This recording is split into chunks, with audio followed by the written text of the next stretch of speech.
요즘 핫한 드라마가 있습니다. 스카이캐슬이라는 드라마인데요. 중등부 애들한테 교회에서 놀자고 토요일 날 저녁에 한번 불렀더니 몇몇 아이들이 좀 시큰둥해요. 알고 봤더니 이 드라마 봐야 된다가 안 나온답니다. 보신 분들은 아시겠지만 그 대한민국의 입시 문제를 다루고 있지 않습니까? 어른들과 아이들이 이 입시 문제 때문에 서로 달달 뽑고 뽑기는 그런 내용을 담고 있다라고 할 수 있습니다. 저도 아이들이 한창 이야기를 하길래 조금 챙겨봤는데요. 이 드라마의 주제를 한마디로 요약을 할 수 있다면 바로 누구를 믿고 따를 것인가. 공감하시죠? 그런 내용을 담고 있다고 할 수 있습니다. 이 작품에서 나오는 명대사가 뭐냐면요. 저를 전적으로 믿으셔야 됩니다. 어머니 그저 저만 믿으면 됩니다. 라는 대사가 명대사로 꼽힙니다.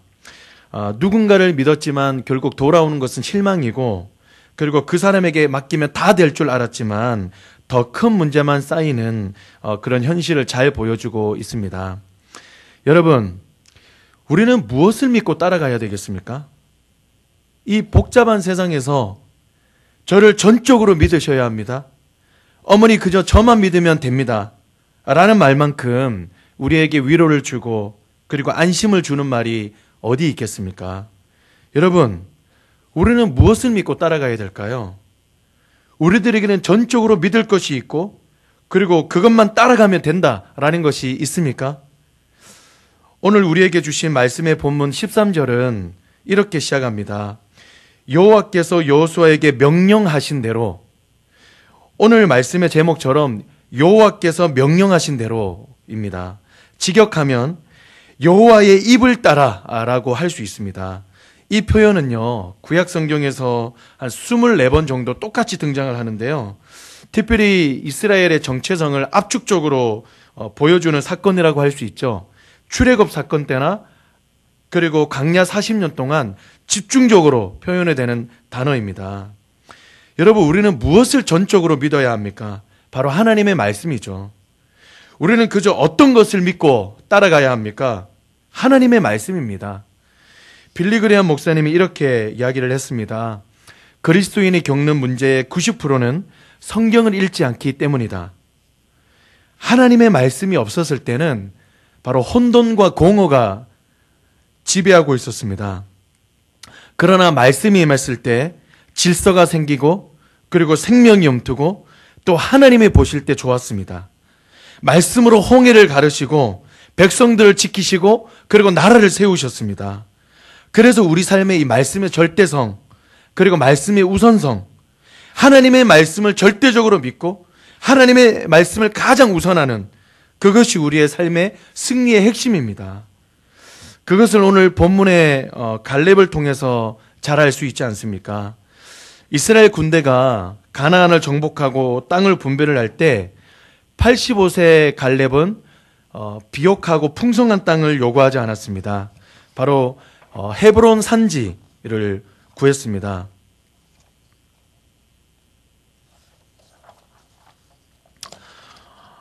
저도 실제로 헤브론 산지를 가보기도 하고 그리고 멀리서 조망하기도 한번 해봤거든요. 굉장히 험악한 산지예요. 어떤 그 헤브론 산맥은 지금 기온이 30도가 지금 올라가 있는 중에도 눈으로 덮여 있습니다. 그만큼 참 살기도 척박하지만 정복하기도 굉장히 어려운 땅이라고 할 수 있습니다. 사람들은요, 다른 땅이 아니고 이런 험악한 산지를 달라고 했던 이 갈렙은 욕심을 없는 사람이라고 이렇게 이야기를 하는데요. 그렇지 않습니다. 갈렙만큼 정말 욕심 있는 사람이 드물다 싶습니다. 그것도 45년 동안 기다렸던 굉장히 욕심이 있던 사람이었습니다. 갈렙은 85세에도 불구하고 거인들이 사는 헤브론에 자신의 가족들을 끌고 가서라도 정복 정직을 할 정도로 욕심 있는 사람이었습니다. 여러분, 헤브론 산지는 어떤 땅이었습니까? 믿음의 조상 아브라함이 정착했던 곳으로 이스라엘에게는 영적 중심지다라고 할 수 있습니다. 사라를 헤브론 막벨라굴에 장사를 냈죠. 이삭과 리브가도 장사를 냈습니다. 야곱이 레아를 이곳에 매장을 했던 거 다 아시지 않습니까? 나중에는 다윗이 헤브론에서 왕이 되었습니다. 그 정도로 이스라엘에게 있어서 이 헤브론은 굉장한 의미를 가지고 있습니다. 갈렙은 영적으로 가장 가치 있는 땅을 위하여서 가장 힘든 것을 구할 만큼 욕심을 가졌습니다. 이것을 모세와 약속하였던 것을 기억해서 45년 동안 기다렸습니다. 그것을 쟁취했습니다. 우리 안에 이런 욕심이 있어야 하지 않겠습니까? 내가 밥을 3끼 굶는 것보다 하나님의 말씀이 없으면 안 됩니다. 저 다른 것 일단 모르겠고 은혜 없이는 못 삽니다. 은혜 주시옵소서. 여러분, 이런 욕심이 우리 가운데 좀 필요하지 않겠습니까? 갈렙은 헤브론을 정복하는 것에서 그친 것이 아니라 15절에 보니까 드빌이라고 하는 지역을 정복하려고 합니다. 본 이름은 바로 기럇세벨이라고 할 수 있는데요. 갈렙은 그 지역을 정복을 하면서 한 사람을 찾고 있죠. 그 사람이 누구죠? 16절입니다. 제가 한번 읽어드릴게요. 갈렙이 말하기를 기럇세벨을 쳐서 그것을 점령하는 자에게는 내가 내 딸 악사를 아내로 주리라 라고 이렇게 이야기를 하고 있습니다. 여러분, 지금 갈렙과 가족들은 방금 전까지 헤브론을 정복을 하느라 온 힘을 다 쏟아 부었지 않습니까? 이것은요, 기럇세벨을 정복하려는 것은 그냥 단순히 땅을 더 하나 얻으려는 어떤 그런 것도 있지만 하나님의 용사를 찾는 의도도 있는 겁니다. 그리고 온니엘이 일어나서 온니엘이 정복합니다.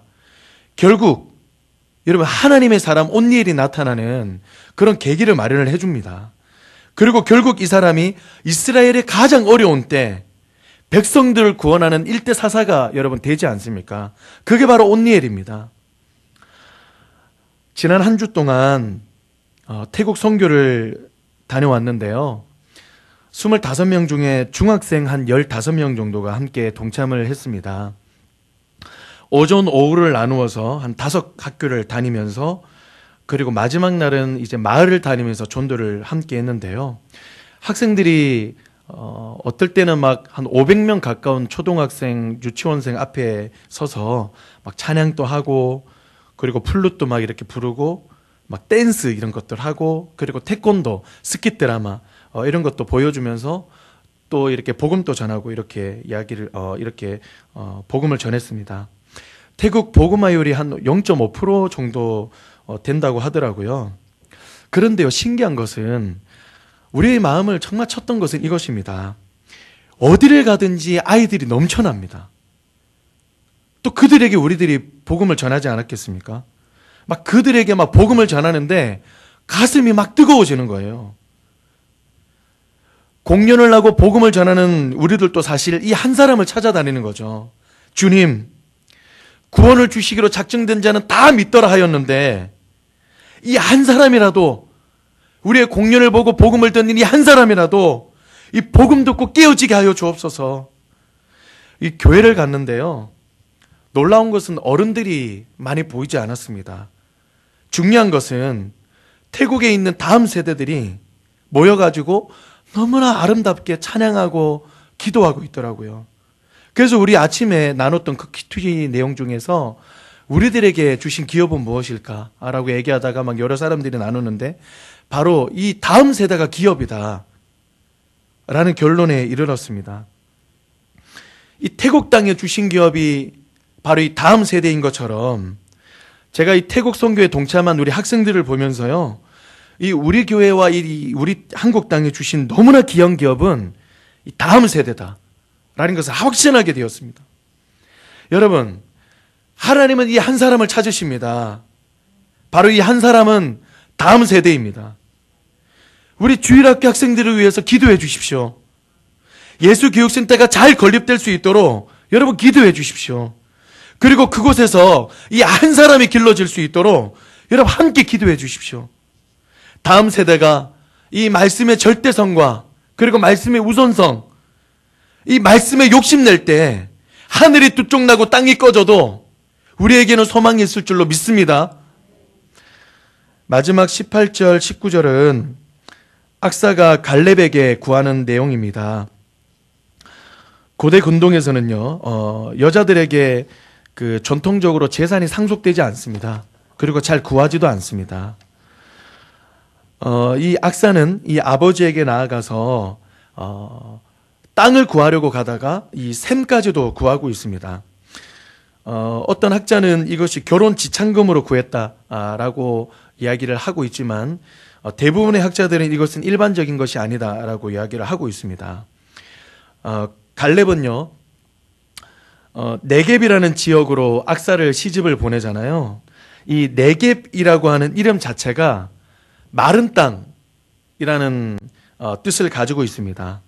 그래서 이 악사가 자기 아버지에게 나아가서 물을 달라, 이 샘물을 달라라고 하는 것은 꼭 필요한 것을 주십시오 라고 구하는 것과 똑같은 겁니다. 그러니까 갈렙이 윗샘과 아래샘을 이렇게 주잖아요. 이 높은 지역과 그리고 이 낮은 지역, 이 지대에 따라서 필요한 물 공급이 되고, 그래서 높은 곳에 있든지 낮은 곳에 있든지 물을 마실 수 있도록 그렇게 그 지역에 있는 그 샘을 주게 된 겁니다. 말씀의 결론을 맺겠습니다. 그리스도께서는 영적으로 메마른 이 땅에 생수로 오셨습니다. 6명의 남자와 살아도 이 해결되지 않는 이 사마리아 여인의 갈증을 영원히 해결해 주셨습니다. 여러분, 우리들에게도 네겝이 있습니까? 내 삶에도 메마른 땅이 혹시 있으십니까? 생수를 구하십시오. 그분이 바로 그리스도이십니다.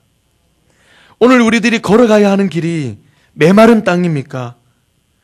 아들을 아끼지 아니하시고 모든 것을 내어주신 이 아버지께서 생명을 주실 줄로 믿습니다. 아버지, 나를 네겝 땅으로 보내시오니 샘물도 내게 주시옵소서. 이 아침에 그 기도가 우리 가운데 있기를 간절히 소망합니다. 기도하겠습니다.